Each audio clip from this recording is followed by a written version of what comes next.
আমার অবস্থান এখন মিঠামাইন, গন্তব্য ইটনা ও অষ্টগ্রাম। হ্যাঁ বন্ধুরা, ইটনা, মিঠামাইন, অষ্টগ্রাম, এই যে দেখতে পাচ্ছেন এটাই হচ্ছে 0.3 গ্রামের 0 পয়েন্ট হচ্ছে এইটা। এই রাস্তা দিয়ে ডাইনে চলে গেল অষ্টগ্রাম এবং বামের দিকে চলে গেল ইটনা। তা আমরা অষ্টগ্রামের দিকে রওনা করলাম এখন। এই দেখেন সেই বাংলাদেশের বিখ্যাত ভাইরাল সেই আলপনা দেওয়া রাস্তা, সেই রাস্তার দৃশ্যই আপনাদের দেখাচ্ছি। 14 কিলোমিটার, প্রায় 14 কিলোমিটার আলপনা দিয়া এই রাস্তা। এই রাস্তার দুই পাশে শুধু বিল আর বিল। এই রাস্তা দিয়ে যাওয়ার সময় বিলের সুন্দর দৃশ্য দেখে বিলগুলো দেখানোর চেষ্টা করছি। আসলে খুবই আনন্দ পেয়েছি, খুব আনন্দ পেয়েছি, যেগুলো বলে বোঝানো যাবে না।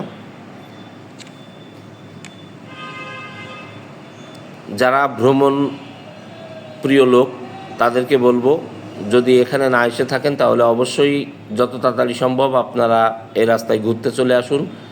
দেখবেন অনেক ভালো লাগবে, অনেক ভালো লাগবে আপনাদের।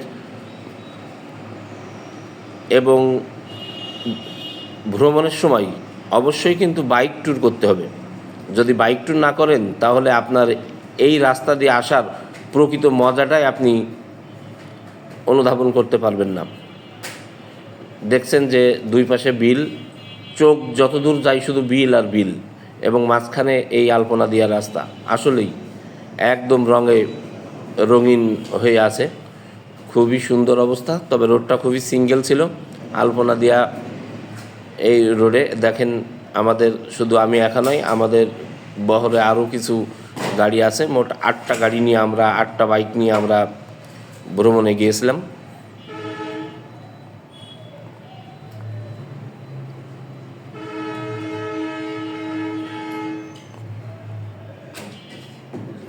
জানি না এই ভিডিওটি আপনাদের কেমন লাগছে। যদি ভালো লেগে থাকে তাহলে অবশ্যই আপনারা লাইক, কমেন্ট, শেয়ার করে পাশেই থাকবেন। যারা ফেসবুক থেকে দেখছেন তারা অবশ্যই আমার এই ভিডিওটি দেখে আপনাদের মূল্যবান মতামত কমেন্টের মাধ্যমে ব্যক্ত করবেন এবং বেশি বেশি লাইক, কমেন্ট, শেয়ার করে পাশেই থাকবেন। এবং যারা ইউটিউব থেকে দেখছেন তারা অবশ্যই আপনারা আমার এই চ্যানেলটি সাবস্ক্রাইব করবেন। আমরা অষ্টগ্রামের কাছাকাছি চলে আসছি। দেখেন অষ্টগ্রাম 0 পয়েন্ট এটা। এই অষ্টগ্রামের 0 পয়েন্ট আপনাদেরকে দেখালাম। আশা করি ভিডিওটি আপনাদের ভালো লেগেছে।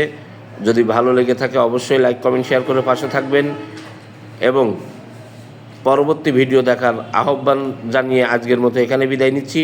আল্লাহ হাফেজ।